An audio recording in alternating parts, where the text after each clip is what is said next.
Youngest death row inmate throws tantrums before execution. The cold, dimly lit prison cell felt smaller than ever. The ticking of the wall clock echoed louder with every passing second. 17-year-old Jason Carter, the youngest death row inmate in the country's history, sat on his metal bed, knees pulled to his chest. His execution was scheduled for midnight, just a few hours away. Jason's breathing was ragged. His fingers trembled as he gripped his blanket, his mind spiraling into a storm of fear. For weeks he had tried to remain composed, to act tough in front of the guards, but now, as the moment approached, he was terrified. He wanted to scream, to run, to fight, but there was nowhere to go. A loud clank at the door made him jump. A prison guard, Officer Reynolds, stood outside, arms crossed. "You need anything, kid?" Reynolds asked, his tone neither cruel nor kind. Jason didn't answer. He stared at the floor, his eyes wide and unblinking. Reynolds sighed. "Chaplain will be here soon. You should talk to him." Jason clenched his jaw. He didn't need a chaplain. He needed time. Time to fix everything, to go back and undo what had happened. But time was the one thing he didn't have. His mind flashed back to the crime. He remembered the gun in his hands, the screaming, the blood. The jury had convicted him swiftly, too swiftly. He had sworn it was an accident, but no one believed him. Not the judge, not the public, and certainly not the victim's family. Now he was about to pay the ultimate price. A sudden wave of panic crashed over him. Jason shot up from the bed and rushed to the door, pounding on it. "I don't want to die! Please! You can't do this!" he yelled, his voice cracking. Another guard walked by, shaking his head. "We've heard it all before, kid. Settle down." But Jason couldn't. His breathing grew erratic, his chest tightening with fear. He grabbed the steel bars, shaking them violently. "I swear I didn't mean to do it. Please, please, just give me another chance," he sobbed. No one responded. The prison was silent except for the faint hum of fluorescent lights. Jason sank to the floor, gripping his hair, rocking back and forth. How could this be happening? He was only 17. He hadn't even lived yet. An hour passed, then another. The chaplain came and went, offering hollow words of comfort Jason barely heard. His final meal sat untouched on the table, his stomach twisted with dread.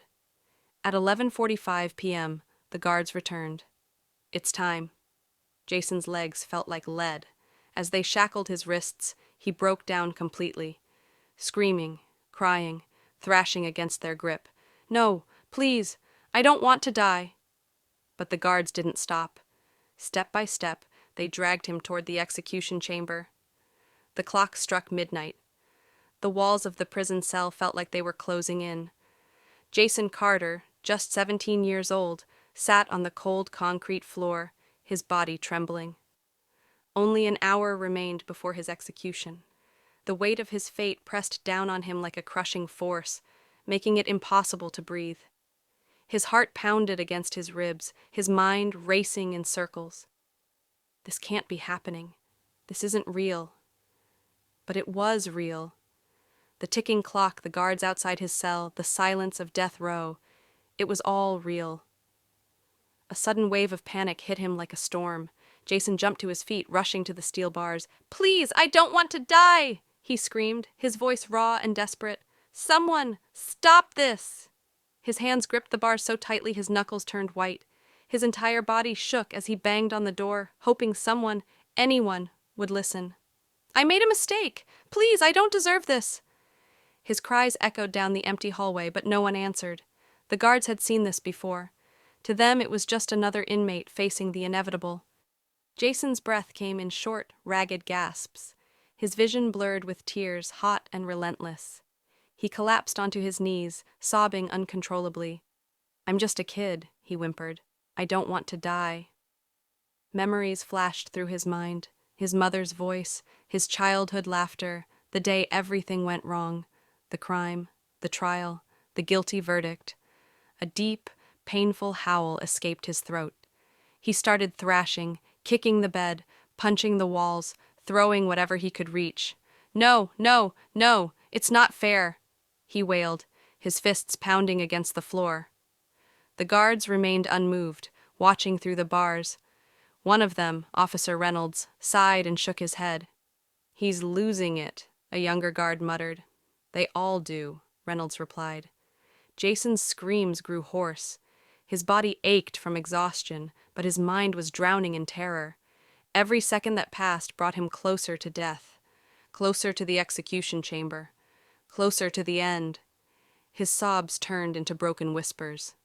"Please, please, I don't want to die."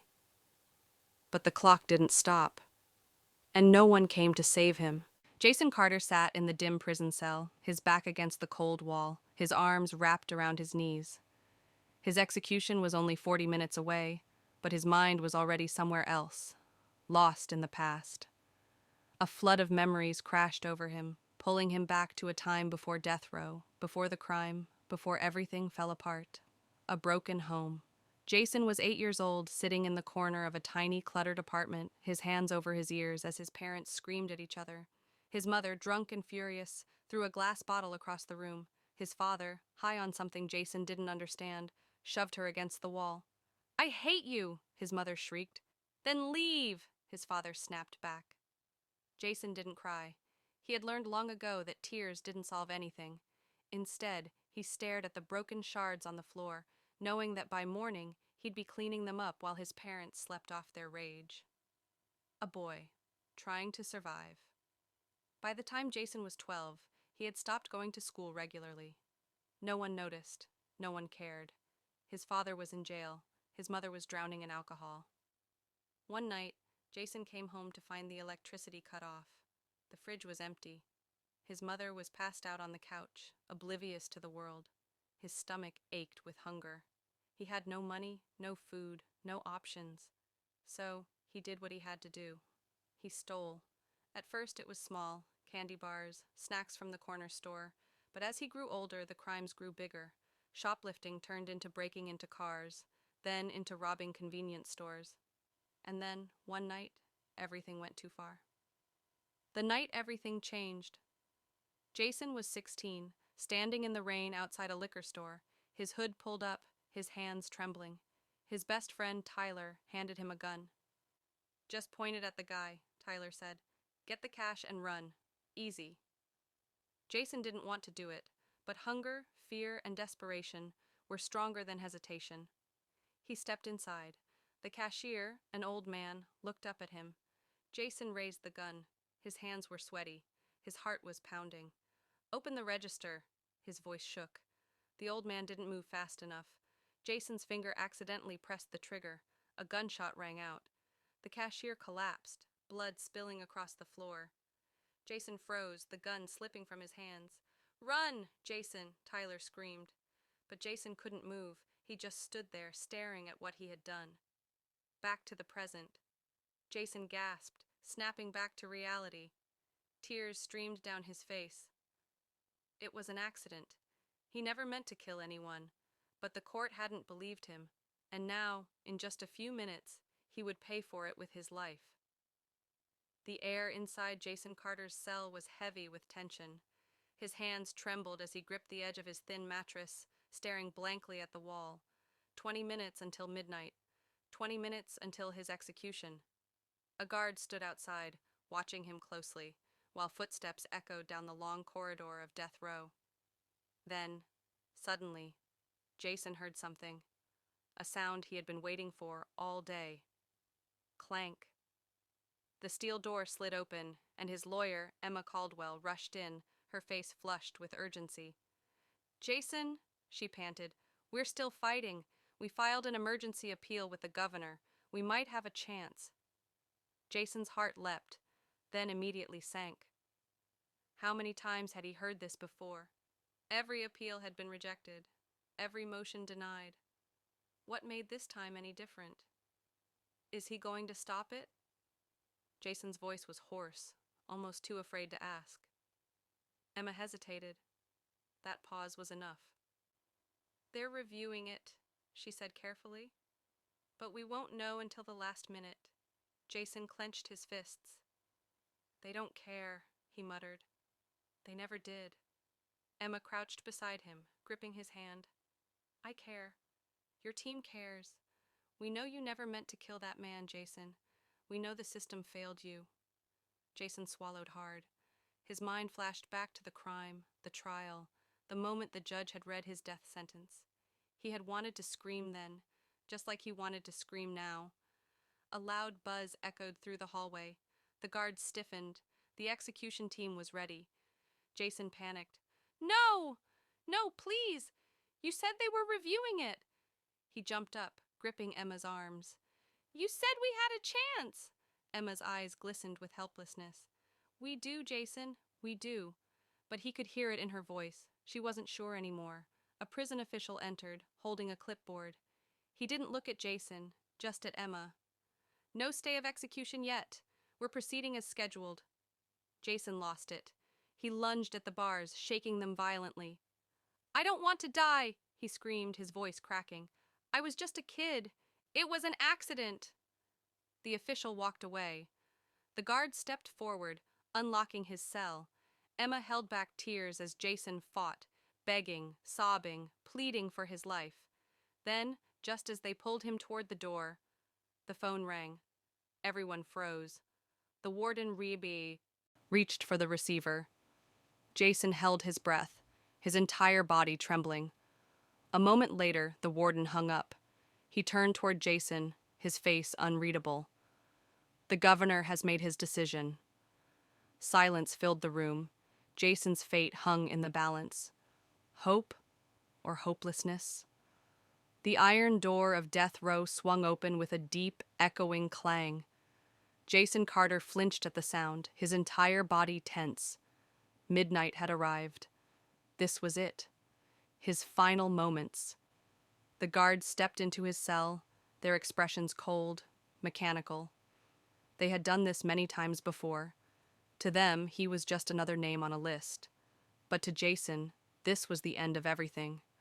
Stand up. Jason didn't move. His chest rose and fell rapidly, his breath uneven, heart pounding in his ears. I can't, he whispered. The guards didn't wait. They grabbed him, pulling him to his feet. His legs buckled, nearly giving out beneath him. The cold, heavy chains tightened around his wrists and ankles, their weight unbearable. Please, Jason whimpered, looking around wildly. You don't have to do this. No response. The guards held firm. A lawyer once told him that 99% of inmates on death row walk to their execution in silence, too numb to fight. Jason was the 1%. He fought. As they pulled him toward the door, he kicked, thrashed, and twisted in their grip. No, let me go! Please, I don't want to die! His voice cracked with sheer terror, his cries echoing down the long hallway. He tried digging his heels into the ground, but the guards were stronger. Tears streamed down his face as he struggled, his body shaking violently. Mom! Please! Help me! He knew she wasn't there. She had never even visited. But in this moment, he was just a scared kid, calling out for the mother who had long since abandoned him. One of the guards gritted his teeth. It'll be over soon, kid. Don't make it harder on yourself. Jason screamed, his voice raw. They dragged him through the long, sterile corridor, the walls painted a dull, lifeless gray. A priest walked beside him, reading a quiet prayer, but Jason didn't hear a word. All he could hear was the pounding in his skull, the suffocating terror in his lungs. They reached the execution chamber. The bright fluorescent lights burned his eyes. In the center of the room, the gurney awaited him, cold and metallic. Leather straps dangled from its sides, ready to hold him down. Jason lost control. No! Please, God! Please, I'm begging you! The guards forced him onto the gurney.